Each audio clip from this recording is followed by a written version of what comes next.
बिस्मिल्लाहिर्रहमानिर्रहीम। अस्सलामु अलैकुम वरहमतुल्लाहि वबरकातुहू। आबिद रजा चैनल की तरफ से आज मैं अपने दोस्तों को रसूल अल्लाह सल्लल्लाहु अलैहि वआलिहि वसल्लम का एक बहुत ही प्यारा फरमान सुनाऊंगा। उससे पहले मैं अपने तमाम दोस्तों से गुजारिश करूंगा कि इस वीडियो को आपने आगे ज़्यादा से ज़्यादा शेयर करना है।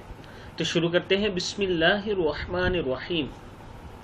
सारे गुनाह माफ़ हो जाएंगे। हज़रत अबू सईद ख़दरी रज़ी अल्लाह ताला अन्हु फरमाते हैं कि रसूल अल्लाह सल्लल्लाहु अलैहि वआलिहि वसल्लम ने इरशाद फरमाया,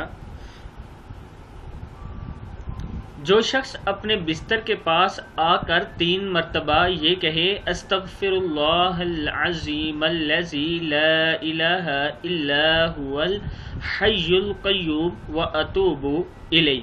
फिर सुन लें, अस्तग़फिरुल्लाहल अज़ीमल्लज़ी ला इलाहा इल्ला हुवल हय्युल क़य्यूम व अतूबु इलैह। इसके सारे गुनाह माफ़ हो जाएंगे, वह समंदर के जाग, रेत के ज़र्रात और दरख्तों के पत्तों के बराबर ही क्यों ना हो। मसनद अहमद की हदीस है। मैं अपने दोस्तों से गुजारिश करूंगा कि इस वीडियो को आपने आगे ज़रूर शेयर करना है।